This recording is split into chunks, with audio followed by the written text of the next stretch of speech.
Welcome to our In Focus discussion tonight. The Lake Powell Pipeline Development Act passed in 2006 when the population started booming in southern Utah. Today, the population still continues to grow, but years of drought have taxed the Colorado River. So what is the balance to be found in using water from this water source? Kicking off our conversation tonight is Anthony Robison, professor of law at the University of Wyoming. And Professor, thank you so much for being here tonight. Welcome to the show. Let's start with the Colorado River Compact. What is it, when, and why was it created? It's an interstate water compact formed under the Compact Clause of the U.S. Constitution. It was drafted in 1922, didn't come into effect until 1929. Basically negotiated primarily in Bishop's Lodge outside Santa Fe, New Mexico, and aimed at water allocation, water use with respect to the Colorado River system in Utah and the other basin states. What were the percentages of water to be drawn from the river for each state? The compact doesn't work that way, actually. The compact was followed by a bunch of laws that do. The U.S.-Mexico Treaty in 1944, Upper Basin Compact in 1948, Arizona versus California Decree in 1963. The main one, as far as Utah is concerned, that's relevant is the Upper Basin Compact from 1948. And the way that it works is it provides that Utah is entitled to a certain percentage of flows that are remaining after certain obligations are met under the Colorado River Compact at a spot in northern Arizona called Lee Ferry. Utah's entitled to 23% of whatever flows are remaining after those compact flow obligations are satisfied. Interesting. How much was allocated to Mexico and tribal lands? 1944, the treaty allocated 1.5 million acre feet to Mexico annually. An acre foot's equivalent to about 326,000 gallons, enough water to fill 1 acre of water or 1 acre of land a foot high. So let's flash forward to today. How is the drought affecting the compact? It's challenging. Those flow obligations in the compact have to be reconciled with the impacts of climate change on the basin's hydrology, and the upper basin states are going to have to work really hard in that reconciliation process. The lower basin states, that is the states with land primarily below Lee Ferry, they're in the same boat. They've gotten really dependent on water along the lower Colorado River, but it's also limited, and they're having to learn to water budget and live within their water budgets too. Professor, can you talk about the pipeline? Does it fit within the compact, and is Utah getting its proportion water from the Colorado? There are a couple ways to approach that question. The compact did kind of two significant things. One has to do more just with relationships. And as far as whether the pipeline fits well with regard to the relationships created by the Colorado River Compact, I think the answer is respectfully no.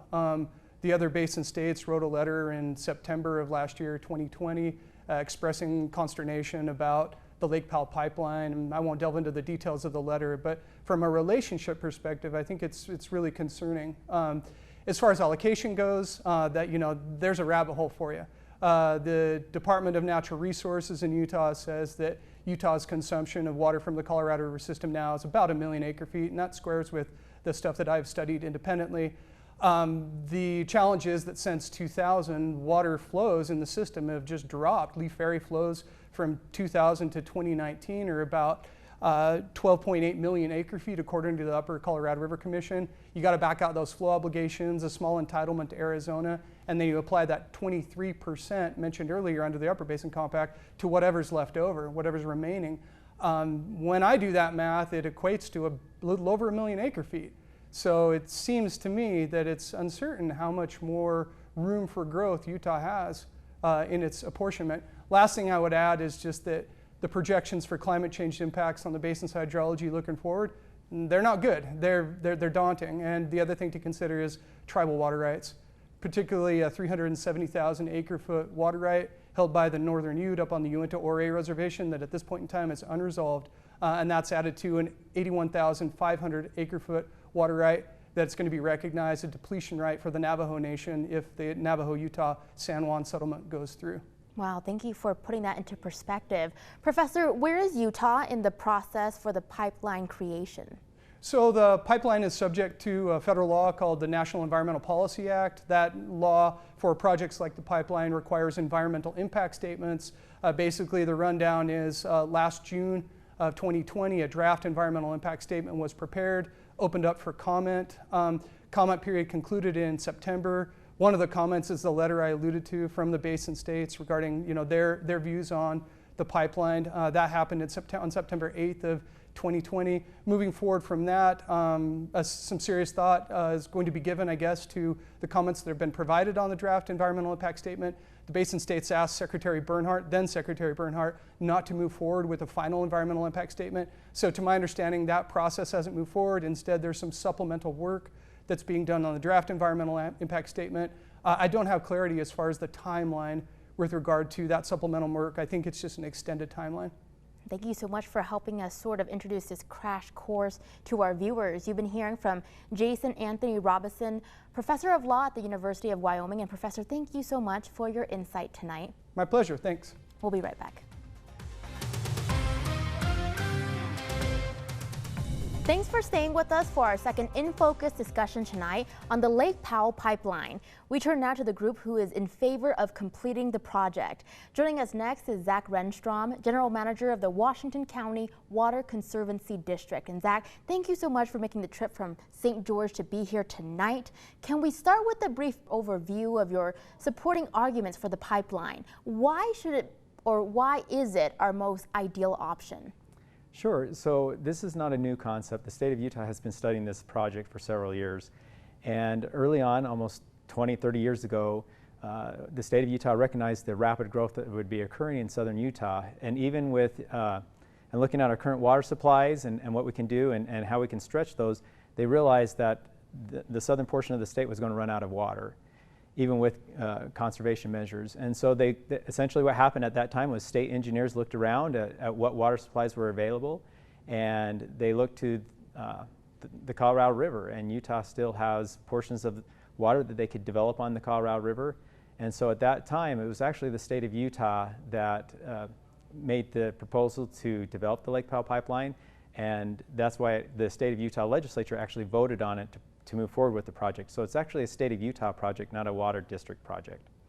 Thank you for your comments. Would you like to provide your thoughts on the comments from our previous guests on the pipeline working within the confines of the Colorado Compact?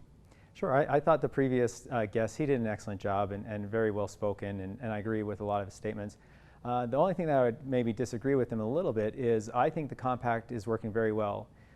So with the Lake Powell Pipeline and the letters that we received from the other states, the compact knew that there was going to be times when there would be disagreements on the river, and it provided the mechanisms for the states to work out those disagreements. And so it's happened multiple times on the river where they have to get together and talk about projects and how to move forward. And that process is actually occurring right now.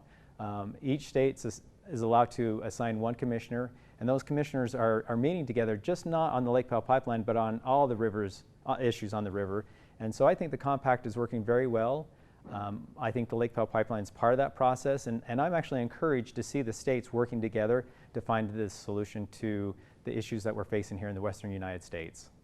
Zach, what is your response to the recent reporting that southern Utah may not need this water? So that has been a statement that has been repeated lots of times for the last 100 years. So every single water project, it seems like, that has ever been brought on, that's a comment that's made, is that we don't need a project.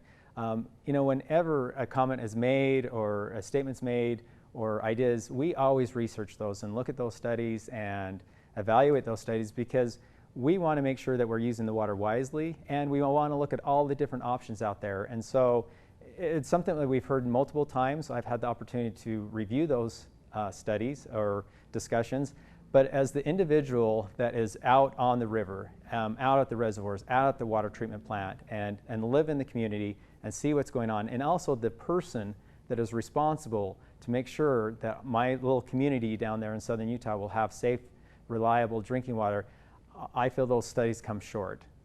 Zach, how are you thinking about our state's extreme drought as well as climate change in general in regards to the pipeline? So I think actually the drought has showed us a couple things. The one thing that the drought has really shown is the need for large water infrastructure projects. So St. George or the Washington County area has faced droughts before in the past, and there were times that there was almost water rationing that went on. Well, I'm pleased to say that even though we've had this extreme drought, that I can assure the people that live in Washington County that they're going to have safe, reliable drinking water for this year and next year. And it's because we built reservoirs, we built pipelines, we built diversions. And so that's what it shows.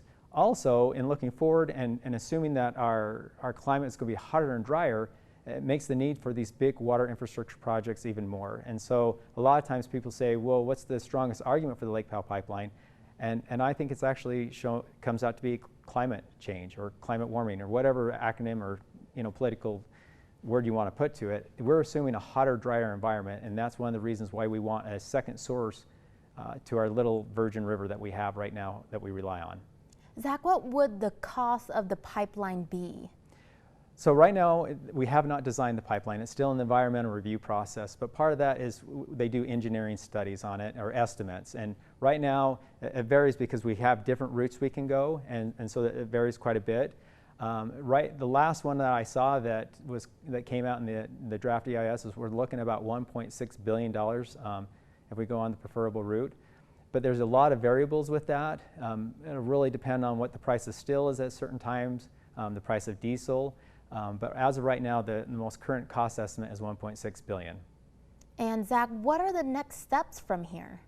Sure. So the previous speaker talked about that. So we went through the draft EIS process, and we got a lot of comments back, including, like I said, those comments from the other basin states.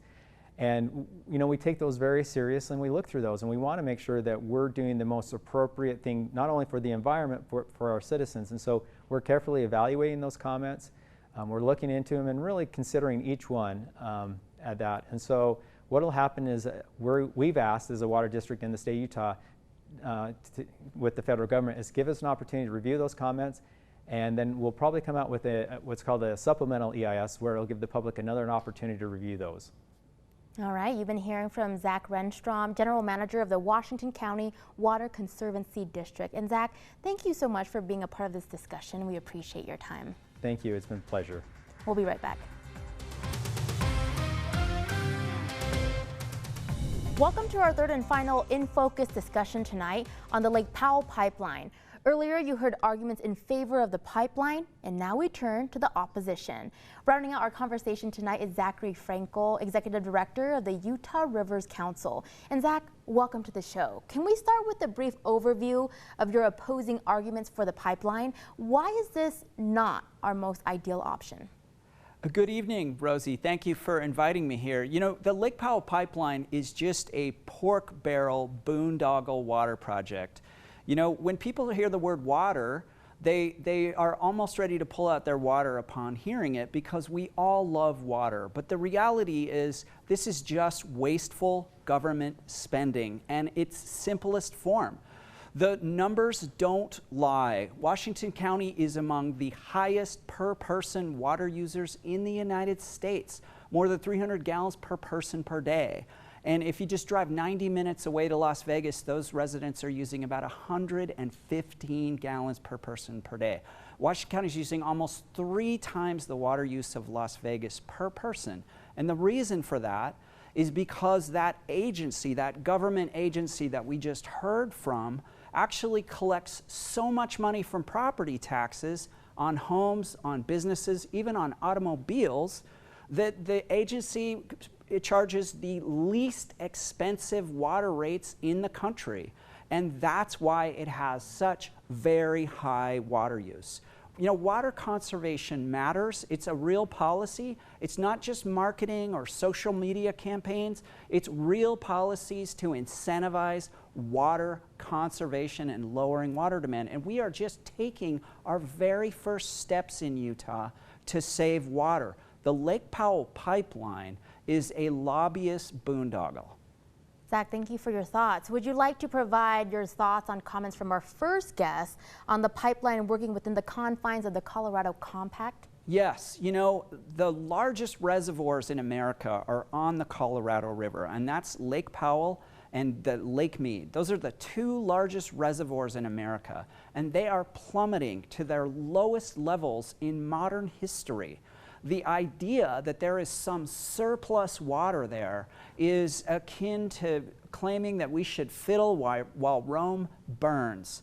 These reservoirs are disappearing in the face of these increased air temperatures from climate change. And the idea that we should spend $3 billion or more to go 140 miles away to deliver water out of the Colorado River to Washington County is madness. This is a crazy idea because the water simply isn't there. The only way we are going to be able to put water into the Lake Powell Pipeline by the time it's approved is by taking away from the Ute Indian tribe of northern Utah, taking it away from farmers in the Uinta Basin, or taking it away from suburbs of the Wasatch Front. And that's the reality of climate change today.